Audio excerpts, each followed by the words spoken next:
this is one of those huge success stories, right? Because now not only did you walk through that door and say, okay, yeah, well, this is interesting. Let me teach collaboration. Well, I can't teach it without becoming a CEPA, so let me become a CEPA first. To saying, oh, I think I found a whole new career and practice and role. I want to work with entrepreneurs and families. To now, 10 years later, winning the most prestigious award you can in this profession, the Exit Planner of the Year.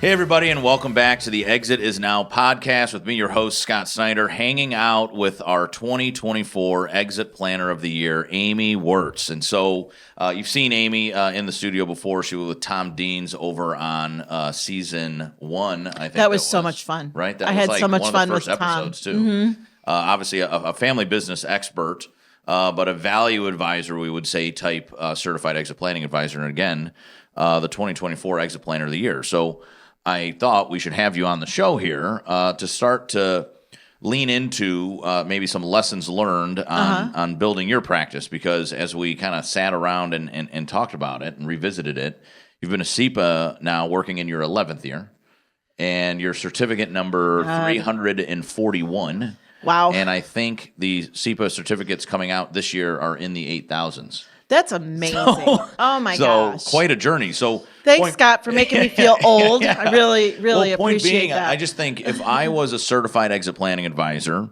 new sitting here this year, there's probably another 2,000 to 2,500 people that will gain the credential. Wait.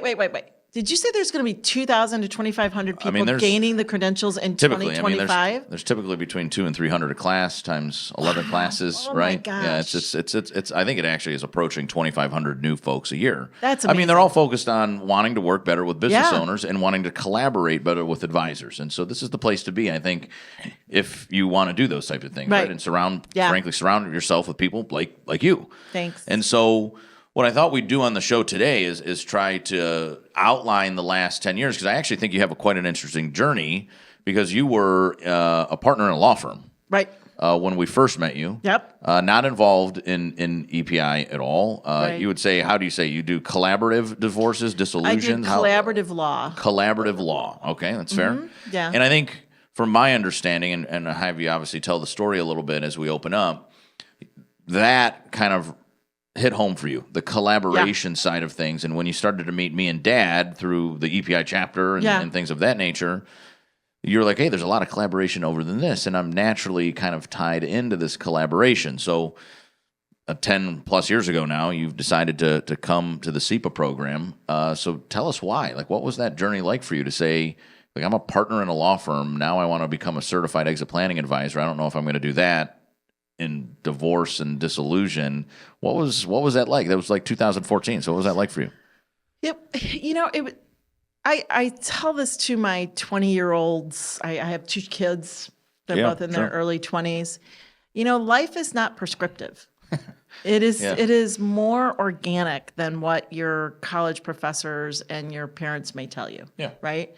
So when I came to EPI, the first chapter meeting I came to was in Independence. I was invited by Kevin Donovan, who's a lawyer in Elyria. So it was like maybe the 4th chapter meeting you guys had. Yeah, it had to be really early. Yeah. Really early. I don't think you owned the company yet. I could be wrong on that. I don't think we did. And Kevin's like, hey, Aim, you do this divorce thing. Collaborative stuff you've talked to me about. I think this chapter, they do collaborative stuff. And one of the 5 Ds is divorce. And I think you could help them talk about how owners could think about and prepare for one of the 5 Ds, because that's what you do, right? So I came to the meeting, I listened. I don't know, maybe 25 people there at that time. Maybe at the 20, chapter meeting? 25 people, right? Yeah. And then afterwards, your dad came up to me and said, who are you? Why are you here? Yeah. And so it kind of evolved from that. And it's funny, when I was here in the summer, Paige and Sam were talking about kind of what does all this mean to you? And what EPI does for me is I have a bachelor's degree in education. And I come from a family of educators, and teaching is part of our family culture and value system.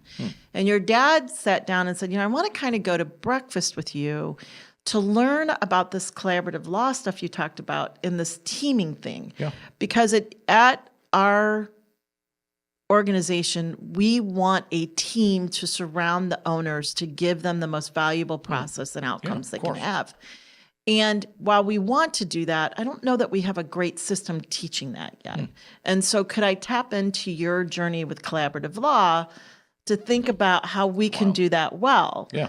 And so we had breakfast, and he's like, what would it take to get you to come and teach that idea of collaboration and all these different teaming expertise and teaming? And so I, in my entrepreneurship program, went and designed a course and got the people that I teach collaborative law with to pitch to your dad a program and a cost. And I think we were a little greedy in the beginning. And he's like, I can't afford all those people, but I could work with you. Like, could you do it yourself? Yeah. Right.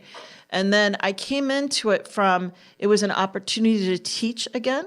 Yeah. And in a certificate program, because I do like that. And I was curious about the whole system. So your dad's like, you can just, come teach this class. And people that know me know that I have to understand something before I teach it. And I looked at him and said, I will never teach something I don't understand. Yeah. So I came and did the program. You came and did the certified exit planning advisor. So that I could teach the teaming part. All right. And I do remember that. Yeah. I remember that. Yeah. And I was in Chicago, and I think it was May, maybe, or in the probably spring been in the session. spring of, it would have been spring 2014. Yeah. And so I got done, and I passed the exam, much to my shock. And your dad's like, well, now what? And I said, well, I can teach this, but I'm kind of curious. I said, I might actually be able to do this. Oh boy. Right? And so part of my story is my parents very early taught me to be an entrepreneur. And my mother's family had a business. And my client base as a divorce attorney was working with business owners. And I think I attracted business owners because I understood owning a business. Yeah. And my partners at the time in the law firm said that they brought me on as a partner because I was a better business person than they were. They were extremely good lawyers. That's interesting. But they didn't think of law as a business. I always thought of law as a business. And so it attracted me from the standpoint of working a different way with owners, and gave me a different methodology to take my skills to a new career. And I shared with Paige and Sam that, statistically speaking, lawyers that practice longer than 25 years have 3 times the rate of the national average of suicide, addiction, and depression. Wow, really? And I went, that is not going to be me. Yeah. And my mentors were saying, if you stay in domestic relations law for the rest of your career, you're not going to have a great 50s and 60s. And and very blunt advice. And my grandmother hated the fact that I was a divorce lawyer. Oh, really? Hated it. Like, hated. And my grandparents were married 67 years before they died, right? Totally. Like, and they're probably traditional. My grandma every time would be like, what kind of law do you do again? And she'd be like, why do you do that? And my husband kind of didn't like it either, right? It affects your personal life after a while. Yeah. So this opportunity to work with owners and take the skills I had. Yeah, sure. Put it in a new context and have a next life chapter and career was very attractive to me. And I had 2 mentors in law that said, this is where you belong, and believed in me when I didn't believe in myself. I was like, what do I know? I mean, like, how can a divorce lawyer really do this? But honestly, there's a lot of cross skills. I would assume so. Valuation of businesses always happens in divorces. Absolutely. Family communications, always in divorces. Yeah. System coaching, always in collaborative and mediation, which is what I was doing. Which is what you're specializing in. And working in a team in collaboration is all about EPI methodology. Mm-hmm. Yeah. And natural fit is weird how kind of the universe all connects, right? Because it is. I would agree that all of that is true, right? So it's even in your past role as an attorney, exit planning concepts that you see today, as we know as value acceleration, are all around you. Yeah. In owners' lives. And quite honestly, the culture fit me. It was proactive. This culture? Yes. Yeah, this is proactive work, It's not proactive. reactive. Yeah. And it's supporting. I'm all about family. If people know me, I am all about family. Right. And so I never would have known what a family business advisor is without Scott and Chris Snider. Yeah. Well, thanks. Well, thanks. And so, kind of serendipitous, Kevin Donovan, thank you for opening this store. Yeah, right. And David Newcomer All from and a chapter Chris, meeting. right? See, so anybody participating in the chapters, this is one of those huge success stories, right? Because now, not only did you walk through that door and say, okay, yeah, one of the 5 Ds is divorce. I do that. Maybe I can come in here and be of help. Oh, this is interesting. Let me teach collaboration. Well, I can't teach it without becoming a CEPA, so let me become a CEPA first. To saying, oh, I think I found a whole new career and practice and role. I want to work with entrepreneurs and families. To now, 10 years later, winning the most prestigious award you can in this profession, the Exit Planner of the Year. So congratulations. I mean, it's a pretty cool story, isn't it? 10 years is a long time, but not that long, really, if you think about it. Because Right. you have to come out, and like many CEPAs know today, you have to come out of the CEPA program. You got to figure out who you are. You have to kind of surround yourself with new branding, new marketing. So that like foundation setup is like 2 or 3 years, I feel. No, longer. You even feel longer. Oh, see? I tell my and then CEPAs. boom, and then so 5 years. Say it's 5, and then the next 5, boom. Like I can remember reading your nominations for Exit Planner of the Year, and I'm pretty close to you. Mm-hmm. I didn't realize how often you're out speaking. It was like Amy. It was friggin' wild about how many, like, it's a whole speaking circuit I feel for you today. But like massive, I think I wrote on one of my LinkedIn posts when I was describing like my experience with you, I think massive influence to many owners and families, and massive influence and impact on fellow advisors. So again, congratulations. Thank you. So very one thing much. I want to talk about that we talk about kind of in these early stages with our new CEPAs, that people like you that win the Exit Planner of the Year have really kind of amplified or optimized, is what we call the 3 elements of best in class CEPAs. So what we find in studying folks like you who are best in class is, 1, you have changed your language and approach. So you've taken the value acceleration methodology, maybe put even your own spin on it, but you talk the value acceleration language, and then you've integrated into who you are.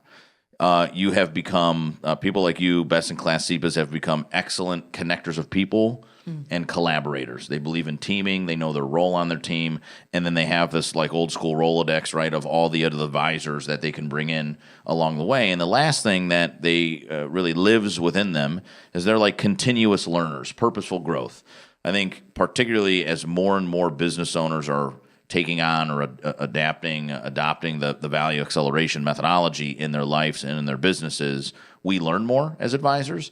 So the value acceleration methodology is actually always evolving, maybe even more so today than ever before, which means we as professional advisors, we as certified exit planning advisors also have to evolve. So I think that, at this point in your career as a CEPA, certainly have kind of mastered that, which led to your multiple nominations and then winning of the Exit Planner of the Year. So I kind of want to dissect those a little bit and get your opinion. Okay? So first one up, Amy's like really putting me on the spot here. So first one up, I would say, let's talk about evolving your mindset. Okay. Let's talk about the last one first, which is you're an educator. You're part of the EPI faculty.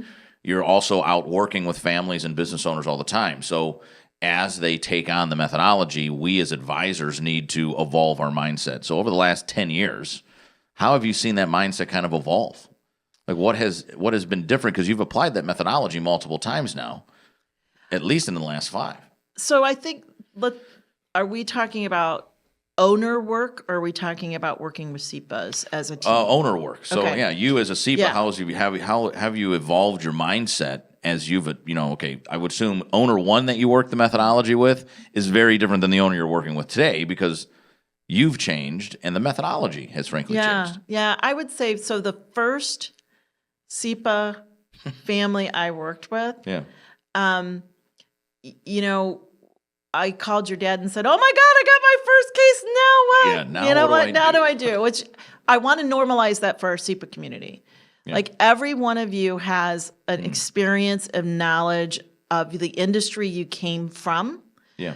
But as you do your first VAM, or value acceleration methodology consulting work, you're going to have that, oh my gosh, do I really know what I'm doing? Right? Like, and you need to have somebody you can call, like Chris and Scott were for me, right? Sure. But you have the knowledge. You're just exercising your brain, right? So in the beginning, you have to look up things more. You have to practice more. You have to, humbly do it with someone, right? Yeah. And I was working with a campground couple ownership group, and I told them this will be the first time I do this. I gave them a huge price break.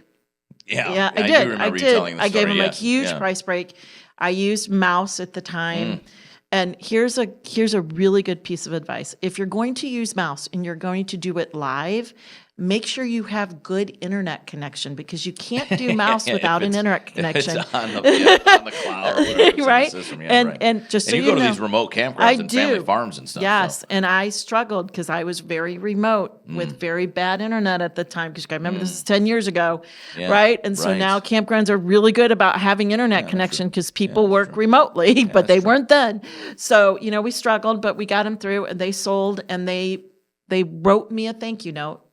Because really what we did was we got the two owners aligned on what it will take to get ready for a transition of ownership and harvest of wealth. We built a team around them. Yeah. But the first work that you do as a CEPA, and I don't care if you're doing it with family businesses or you're doing it with 3 non-related partners. Yeah. You have to get them aligned on working the process and what it means to do this work.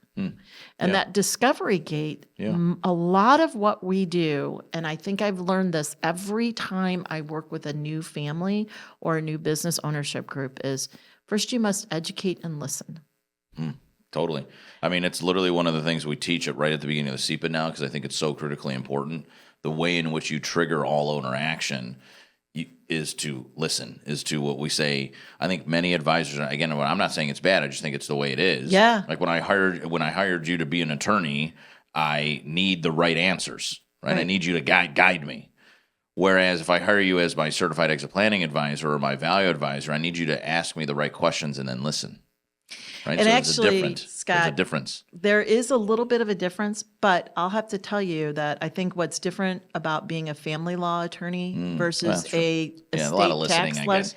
So I had to listen to the emotion as a family law attorney before I could get to giving advice. That's true. So maybe it came actually more natural though for you. I think it did. That's another natural fit for you. Yeah, and I think practice. I think that one of the skills that I've been able to transfer as a CEPA, but have a challenge teaching to new CEPAs that are uncomfortable with the emotion, is this job of working with our owners is a very emotional triggered event for them.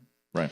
You are helping them carry and shepherd their life's identity and most of their wealth. And that is a very emotional journey for owners. I mean, Chris talks about, look, it is all about their identity. It is, It is about their financial wealth, but more than that, it's about who they are and who they will become. Yeah, true. And we are shepherding change. Right. And part of our job first is to listen to where they've been. Yeah. Then listen to what their hopes and dreams are for the next part of their life. Listen to their fears. Then we educate them about how VAM, or value acceleration methodology, can help secure what they've done, preserve their past, help shepherd their future, and harvest their wealth. And that is the beauty of what we do. And I didn't understand that 10 years ago because it was a new skill. I thought it was like, I got to do step A, and then I got to do step B, and then I got to do step C. But I did know from the work of being a family lawyer, I mean, it was kind of cool that the first ownership group I had was a husband and wife that were having different views on the timing of exit and the pacing of the work, because it was natural for me to align a couple. Do you remember how you got that client? I do. I got it through the RV and at the ARVIC, the Association of RV and Campgrounds. And it was pretty cool. So I do a lot of work with them. Yeah, I want to talk about that. I want to talk about that next and kind of where we're at. I want to get to one before the break here. I want to get to one other of these best-in-class elements because I think it's obviously spot on for you. One of the modules you teach at the CEPA program is our teaming and collaboration. So again, one of the other best-in-class features of or elements of a best-in-class advisor is they have become an expert collaborator and connector. So you come out of the CEPA program in 2014. I would assume you have a good general professional advisory network in Cleveland. But how do you start to build out all the facets of stuff that you need, right? I think for a lot of new CEPAs, it's really overwhelming because, again, if you start to change the conversation from income or risk reduction to how much value it created, well, a marketing person can create value, a salesperson can, a cybersecurity person can, and then all your traditionals, an attorney, a CPA, right? So you need all of that, I would assume. So how do you start to navigate, I need this Rolodex of advisors? So I'll tell you what I did, and I don't know that this is the right thing. Yeah, but what did you do? But I did. Sure. I went back to the team I trusted, which was in my collaborative law community, and I worked with valuation experts. I worked with family counselors. Sure. Yeah. I worked with other attorneys. I worked with estate planners too, quite frankly. Right. And I worked with a lot of accountants and wealth advisors because the collaborative law team incorporated all of that into families that were changing their structure. It was not a hard jump for me to go, guys, I found this really other cool place we can play. Come play with me. Yeah, right. And I actually converted 3 of my peeps. Yeah, sure. That I played in the collaborative law attorney world with into EPI. I did that through a couple different ways. One was we used to have a program, and I think you're bringing it back maybe, which was just like an introduction to the system without being credentialed. Yeah, like a basics of that. Yeah, basics. Like here's our language, right? Yeah. Here's our language. This is what we do. Yeah. And I can kind of do that with people, but it's nice if they can hear it from like a formal education process, right? Yeah. And then I paid, don't laugh at me, but I paid for 2 people to get CEPA training. Oh, that's interesting. And that's not back then. It's not a small price tag. No, I mean, it was like not. $4,000 just to come to the program. I just paid for the EPI course, and they paid for their hotel. Yeah. So I paid for 2 people. That's still like an $8,000 price tag. That's pretty big investment. It was a big investment. Yeah. However, I wanted a team that I knew and trusted. Interesting. Well, then I started playing outside of Cleveland, Ohio. Yeah, I was going to say, right? Your practice is national. Right. And so as an attorney, you can only play in the state that you're licensed in, and you could be in multiple licensed states, but I was too lazy to do bar exams other places. So I didn't. I only played in Ohio. I really only played in 3 counties, quite frankly. Right. Yeah. So this world of CEPA opened up the whole United States. And by the way, I've been asked to speak in other countries. Yeah, other countries too. I would assume today, it's global. It is. You. Yeah. Well, I haven't quite gotten to that point, but I don't mind teaching globally. I just haven't done work globally yet. But at FBCG, we do have lots of people that work globally. So for me, it was like, how do I do this? Work in other states. So what is so cool about that is we have the EPI Center. So you really leaned into EPI. Oh my this God, is a lesson learned, I think, for many CEPAs, right? Huge. Yeah. So when I was in Colorado working with a couple that was getting ready to sell, I called our relationship managers here at EPI and said, I'm here. Yeah. Help me find some people in this area that are CEPA certified. Right. Now, you guys, that was a lot harder 10 years ago. Way back then. Right? You're certificate number 341. So. That was much harder. It's not as hard today because we have a website that's amazing that has, really good backdoor kind of population and information. And we have more relationship managers. We have more CEPAs. Yes. And because I teach, I get to know a lot more people, that's right? True too, right. Yeah. And we have more chapters. Like when I started, we had 2 chapters. Maybe. I mean, right? That's what I'm saying. Yeah, maybe. Chapters was kind of new at the time. Yeah, maybe 2 or 3. Yeah, and so, literally, I had people, I introduced Scott and Chris to people to start chapters, and afterwards they'd go, this thing is going nowhere. Like, what are you doing? Why are you wasting your time? Nana boo boo, it went somewhere. Yeah, right. It was like 30 plus chapters. Yeah. But so my point to you is, it's been a journey, but my teaming hope is that I get people who know the same language that we do and have the owner at the center of the process. That is not always possible. So part of creating a team is being a little bit of a zealot, right? I buy books and give them away like crazy. Yeah. Like I give your Walking to Destiny, WTD, out all the time. Not only to owners, but to team members. Well, you have to, right? Because again, your journey, right, was it's it's like mine, right? Where you're like you came in at 300 CEPAs, now there's 7,000 plus, but there's 200,000 certified financial planners, and there's something like 600,000 CPAs in our country. So it's likely that the advisory team that you're coming in to is likely not a CEPA, so you have to do some education on their front too. Right. So something simple like just page through this book at least, then we can start to have a common language.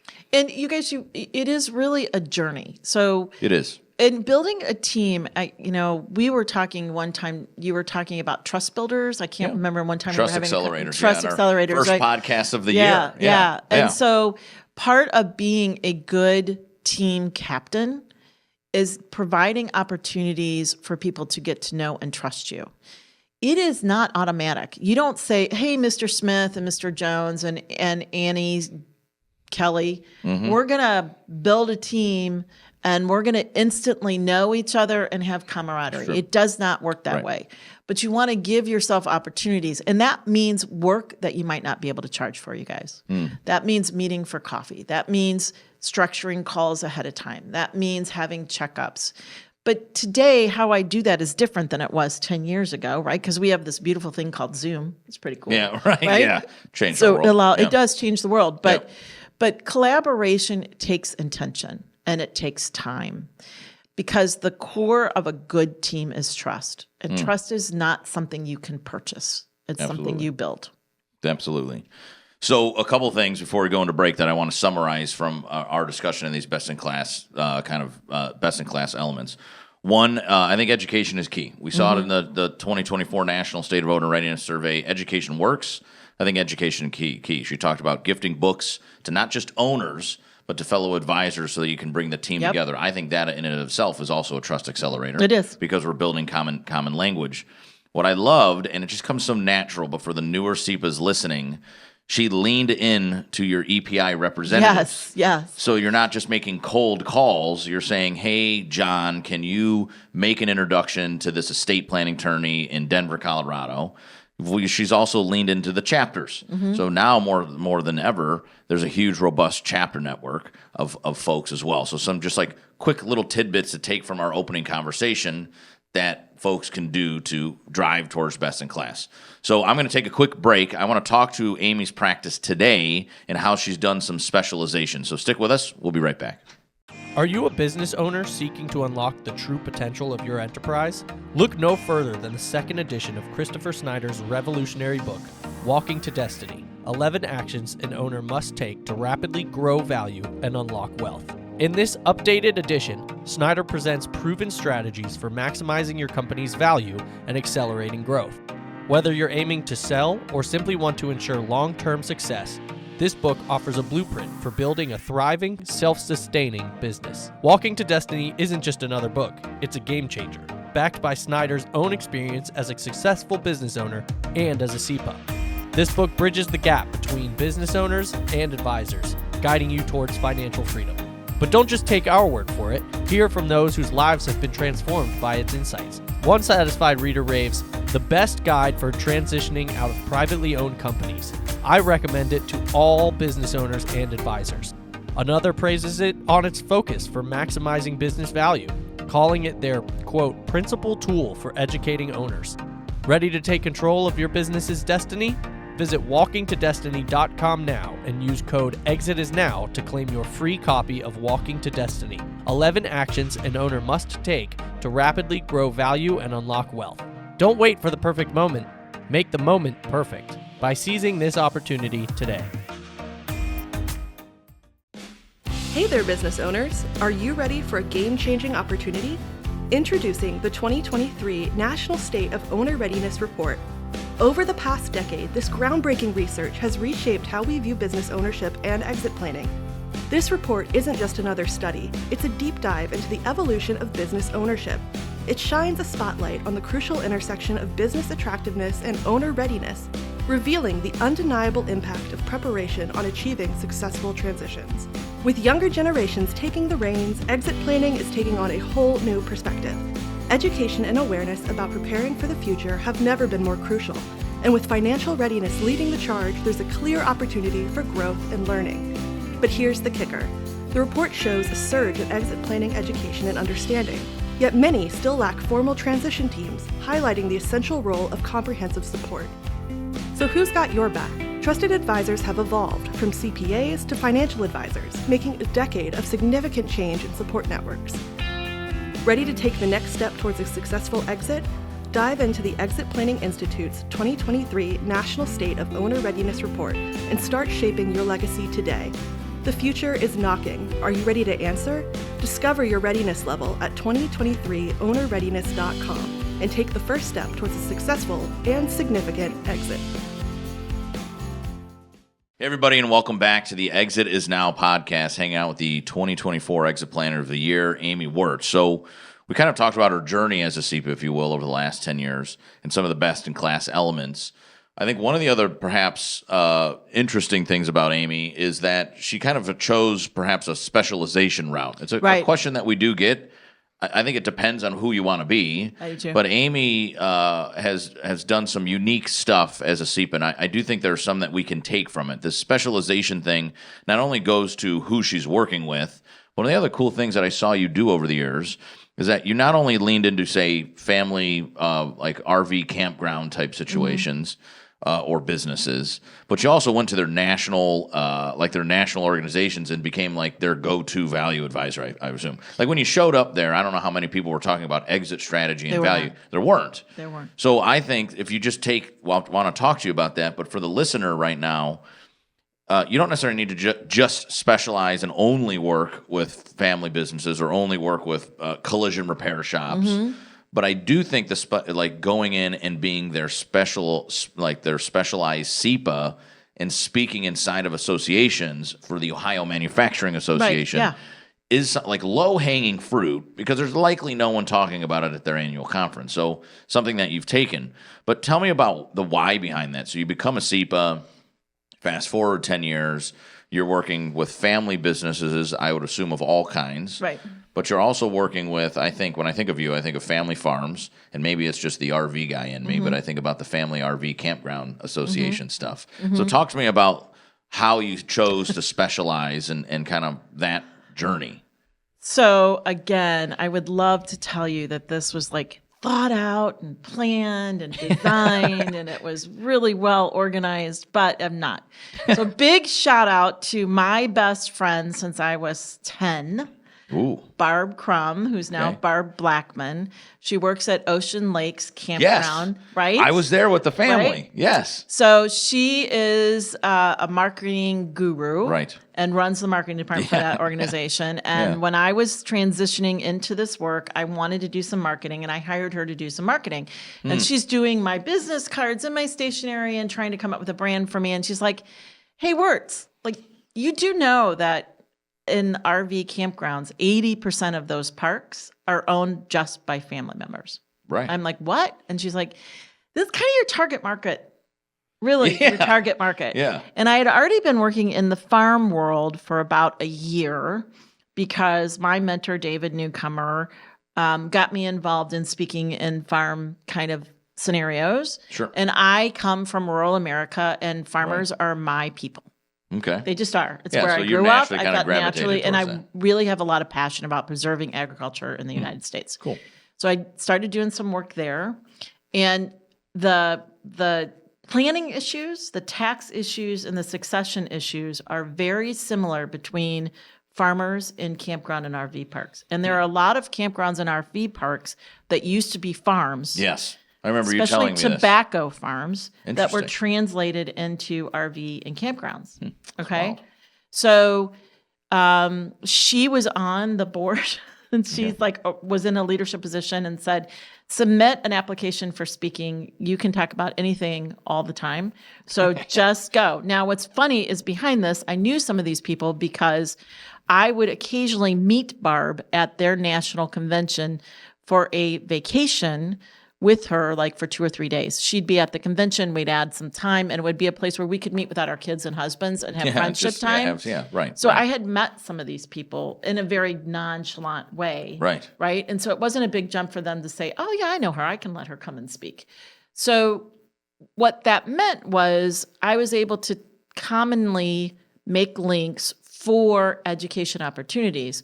They also had an aging ownership population. Right, of course. So I came in with the family transfer in mind, but I also did a lot of the work that we do here at EPI and said, I don't care what kind of transfers you're doing. You have to have a valuable enough company to support the future ownership. 100%. So if you're doing an internal or an external, it has to have enough value to support future generations.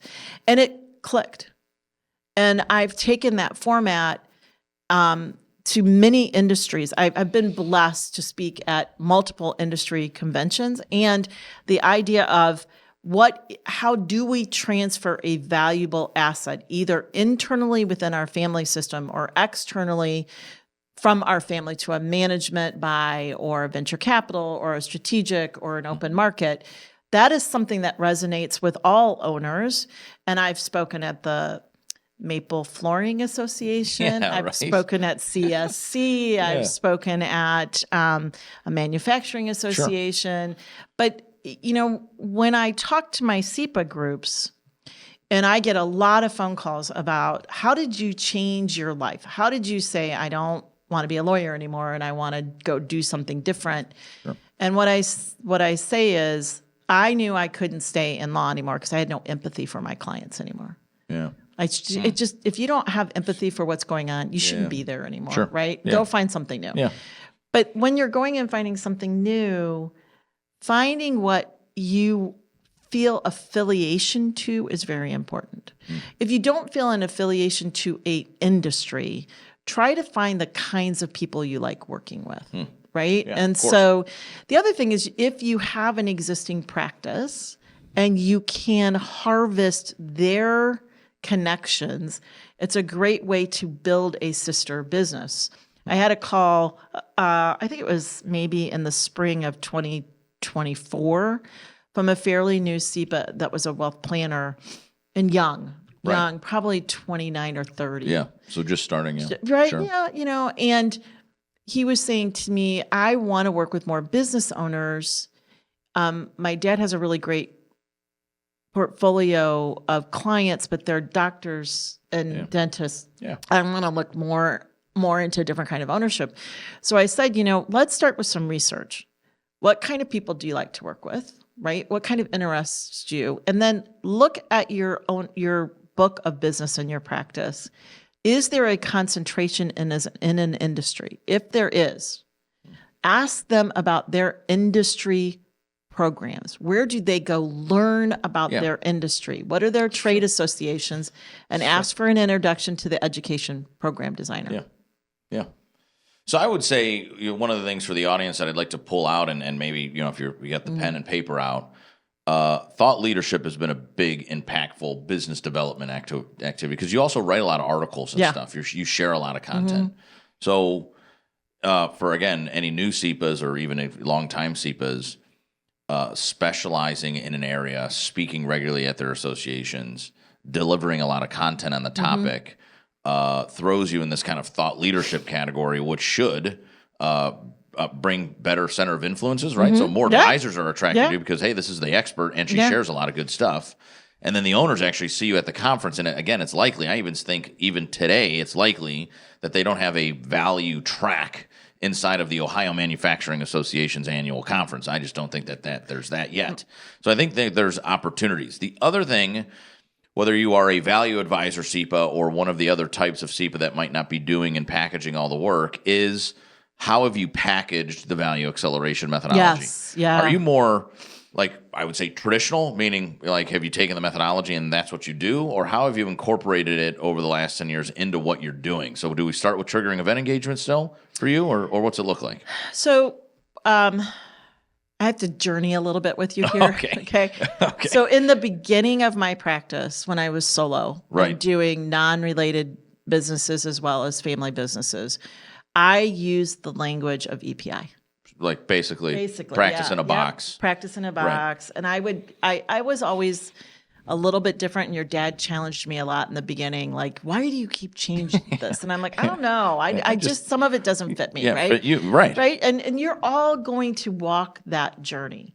Like some of this will become very natural and you'll keep it exactly the same. Some of it you'll spin a little bit. That's the beauty of it, Right? though, Yeah, I think, it right? is, Like yeah. the methodology paints the foundation or lays Yeah. it. Yeah. Then what I think almost always, I would say 90% of the time, you can see it living inside of somebody's practice. Yeah. But it's taken on their own, to your point, Yeah. like, hey, Chris, like, that's just not for me. Not to say Yeah. it's bad, it's just not for me. It doesn't fit my personality Yeah. or my service type Yeah. or whatever it is. But Yeah. you do understand it and it lays a good foundation, then we all start building from there. So, Right. but solid point. Yeah. And so I think in the very beginning, I think this is the journey of learning.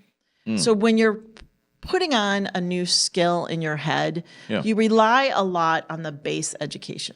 Sure, of course. Right. Yeah, And so you natural. want something that you can say, yeah, if I do this, it's going to work. I mean, that's one of the beautiful things about the CEPA program.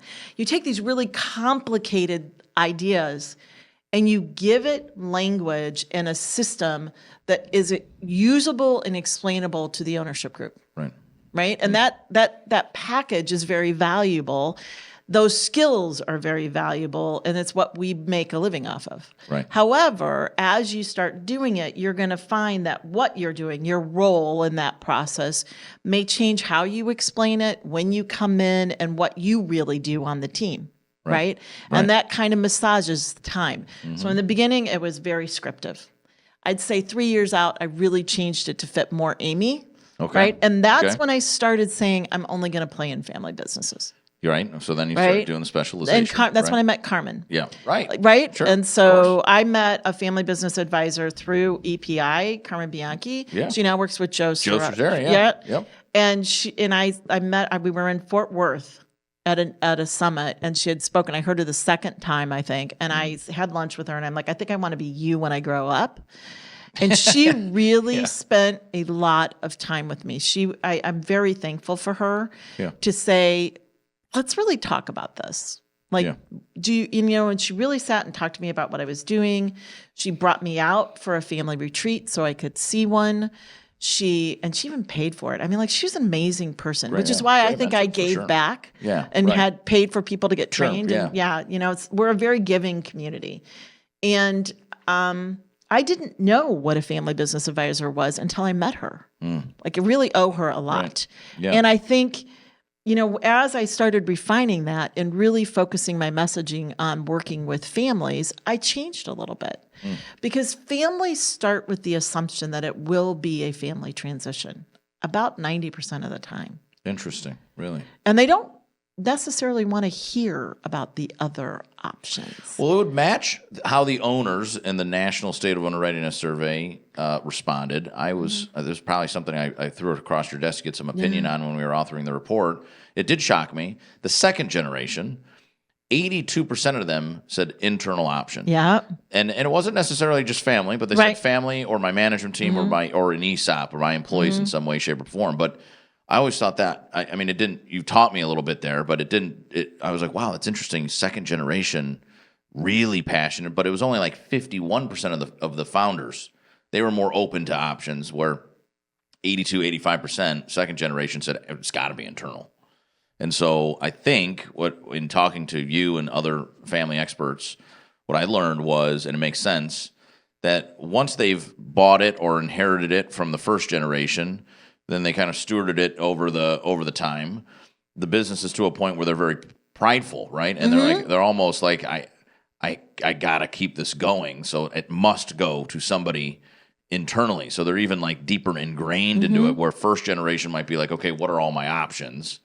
I thought that was really interesting, but makes sense, right? If I took it over from dad when I was 35 and now I'm 60, and I saw this thing grow, and I want to pay some honor to dad and mom, from years ago. I think the best way to do that is giving it to my son or daughter or my management team or my employees. So it does make sense. But for sure. And I think, so one of the things I learned from this organization is even if they don't want to learn about the other options, to give the owners the best decision-making process available, they need to know what is out there. Right. And we are obligated as CEPAs to say, even though I know you really don't want to explore these other things, part of our job is to tell you what is available. You can say no. Right. It's educate the options. It's educate the options. That's one of the main stewarding jobs we have as CEPAs. Because if you look at the owner readiness survey, we've done a good job of that tipping point of educating owners what the options are, but there's still a lot of them that don't even know what the options are. Oh, of course. Yeah, of course. Right. And I think, as I've said, I'm a passionate educator, and I do believe that consulting is educating. 100%. Yeah. How do we empower our owners to make the best decisions they can make for themselves without education? We can't do it for them, 100%. right? So we have to educate them. Yeah. So most of the value acceleration language and processes I still use. I may change it a little bit from the sense of when I introduce it and how I introduce it. Interesting, yeah. But that's a good point. It is no matter what transition you're doing, you have to get them ready for that transition. And exit planning is business planning. It is. There's nothing different. But it's not just business planning, it's family planning. It runs maybe even deeper. It is identity planning. It is all of those things. That's our three legs of the stool. It is. It is, 100%. Yeah. So another question around generations, right? So I guess I'm in that next generation, if you will, right? Those people in their 30s, 40s, and 50s. So what we see, over the 10 years that you've been a CEPA too, is that the market has changed. Now 43% of the privately held market is owned by somebody between the ages of, I think it's about 43 years old all the way to 59 years old, so that Gen X. Okay. So that has grown from, it used to be 61% baby boomer, that's now down to 51%. Yeah, I thought that was fascinating. And and we also saw a good pretty split on age in the State of Owner Readiness Survey, but we saw that the different generations, although across the board more educated, if you actually took the baby boomers out and just looked at the younger two generations, much more ready and much more open for education. Do you see that in your business world, where the next generation 30 or 40-year-old is a little bit more open to coaching and learning about what exit planning is? Or maybe it varies in family business because they're so kind of ingrained into the business already, they're almost like mom and dad's thought process. So I would say I get to see owners in two places. I get to see them when they engage FBCG, and I'm part of that process. Okay. And I get to see them in industry experiences, right? So one of my requirements for working with an ownership group is that they have to be continuous learners. Right, okay.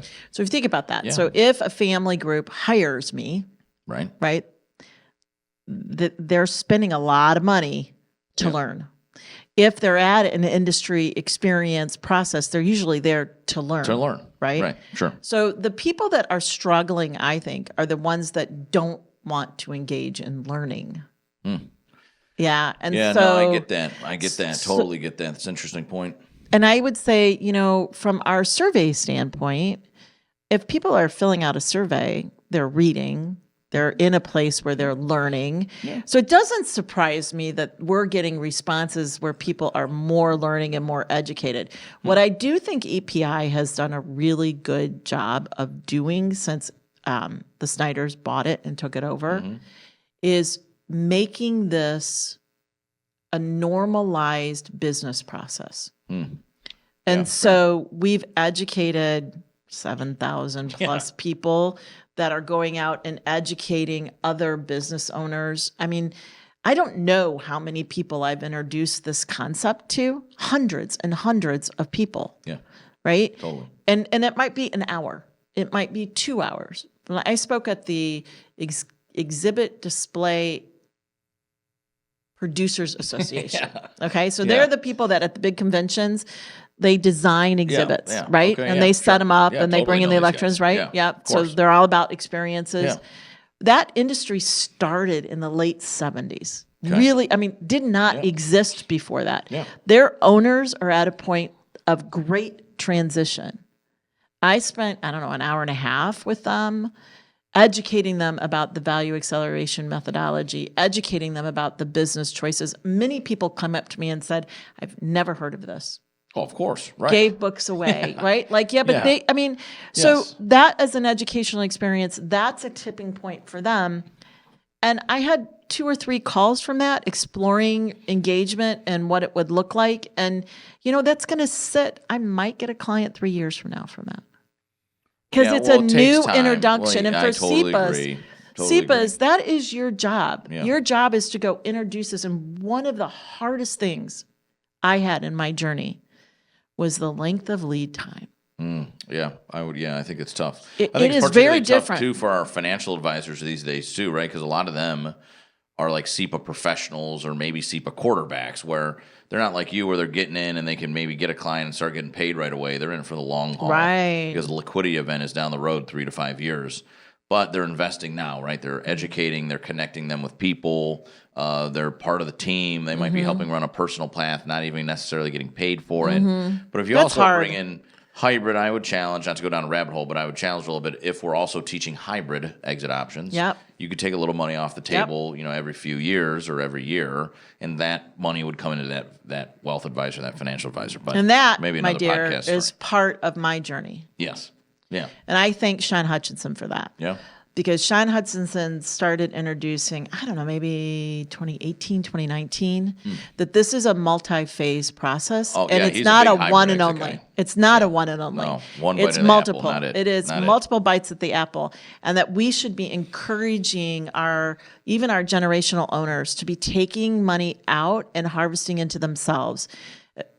I think that process for a first generation to a second generation is incredibly difficult. First generation owners put almost all the money back into the company. Oh, yeah. All the money back into the Yeah, company. totally, And it's totally. very much, I don't care if it's family owned or not, all the money goes back into the company. Their personal financial plans are secondary, unless it's a second or third business, right? Okay. So that process, I think, is an evolution in my thought process. We now teach it as a starting point. I don't know that I got that in my training. That's true. That is true. That's definitely evolved. Mm-hmm. So, in the last few minutes of the show here, I want to ask you just a couple other Mm-hmm. closing questions. So, what are some? So, you've been at this a while. But what are some of the pain points in your practice today? What are some of your struggle points? Do you think? Having enough of me to go around. Right. So now you're at scale. Right now you're saying, how do at I transfer scale. knowledge and how do I Yeah. scale my practice? So I was challenged by Scott Snider that, like, are you ready for all the work that's coming at you for Right, being yeah, the if you get- exit planner of the year? Like, can you really handle this? And I would say one of the decisions I made almost 6 years ago now was to join the Family Business Consulting Group, Right. because I was a lone man out there on my own, and I had nobody that could take over for me. I had no contingency plan. I mean, I had some CEPAs I could call if something Yeah, sure, happened, of but course. but as I saw this actually working and growing and being successful, I'm like, I need a retirement plan. I need a backup plan. And I was blessed to be recruited by the Family Business Consulting Group. The Family Business Consulting Group does what we do, right? And in 2024, in the summer of 2024, celebrated 30 years. We have 32 consultants Yeah, I across saw the this, country. actually. Yeah. And I now have backup. Yeah. And that's great. And so, and I have brought CEPAs to FBCG. I know. Yeah. We now have great recruiting. Yeah, tangent, too. I have brought 3 CEPAs. We have 3 CEPAs in the organization. I have educated FBCG on what EPI is, what Right. we stand for. Very much we have normalized for family business owners that you don't have to have the actual business be your legacy. The wealth can be your legacy as well. And that has been a huge transition in family business. So for me, I think that really has helped me have Yeah. Scale. breadth of scale. Yeah. Totally. And I would encourage those CEPAs that are alone, that if you are alone, that you plan to have other CEPAs as backups. Yeah. Totally agree. And, Well, a lot of our Practice what we value advisory, preach. well, a lot of the value advisory firms, like my dad's firm, right? It was Right. just him and Andy, right, his business partner. So, to your point, right, like joining a national network like that certainly gives you some systems, branding, people that you can lean into. So, in closing, though, as our 2024 Exit Plan of the Year, what type of advice do you have for our certified exit planning advisors? Perhaps the new ones that'll come through the remaining of this year. And we don't have time to go down the laundry list of things. I'm going to tell you 3 things. Okay, let's hear them. You're at the start of your journey, and it is a journey. Okay. If you've passed, you have new knowledge. Keep reading, keep learning, keep growing. Number 2, Okay. welcome to a phenomenal community that offers you lots of opportunities to grow. Look at your membership center. You have more tools available today because Scott and Chris have invested into a very good marketing team that have put materials together for you that did not exist when I was there. And I was creating PowerPoints and, it was a mess. Yeah. You all use what they have invested in and what you have purchased. Spend an hour a week in your membership center for at least 6 months. There is a lot there. Use it, brand it, print it. It's friggin' free. Yeah. Go do it. Yeah. Right. And number 3, come to the summits. Summits have become even more crucial for our membership center. And the reason is this. We used to have live classes where you connected shoulder to shoulder with other CEPAs. I'm still friends with people in my class. Yeah, Like well, we many keep are, up yeah. with we keep up with them, right? Sure. It's harder to do over Zoom. The summit is part of your continual learning process, but it is the place where you can be shoulder to shoulder with peers, make connections, and get business. We are a teaming community. Short story. In 2024, I got a call that said, please, please, please help us lead the Women's Summit. Somebody got sick. I need you to pitch in. I pitched in. In that process, I told the story of the RV and campground. I met Amy Morin. Amy Morin sold an RV and campground. We figured out that she came to a 20 group. They have the peer group system in the RVIC community. She was part of it. And she's like, I want to pick up where you left off, being the value enhancement EOS consultant for that industry. Sure. We are now we just presented at the 2024 RVIC program together. Super cool. Super See cool. how summits make things happen? Yeah, I mean, I think it's a connector of people, right? Right. I think it's a natural, I'm glad that you said that. I think it's a natural first step for particularly brand new CEPAs. Yep. Right, to get integrated into the community, expand your knowledge from the program, and then just meet new people, and frankly, meet folks like Amy. So, because you just, again, we always talk about like that 2021 to today run of new CEPAs. Yeah. But there's a whole bunch of more veteran CEPAs like yourself that even sitting in those little case studies that we do, like sitting at having a drink or having breakfast together, that you learn along the way by bringing that community together. Well, Amy, I really appreciate the advice. Again, congratulations on Exit Plan of the Year. We'll see a lot more of Amy throughout 2025. So, folks, we've come to the end. So our next show is March 5th. So make sure that you subscribe, listen, and leave a review on all of your podcast platforms. Amy, thank you very much. Appreciate you coming in again. Thank you so much for having us. Bye, everybody. See you guys.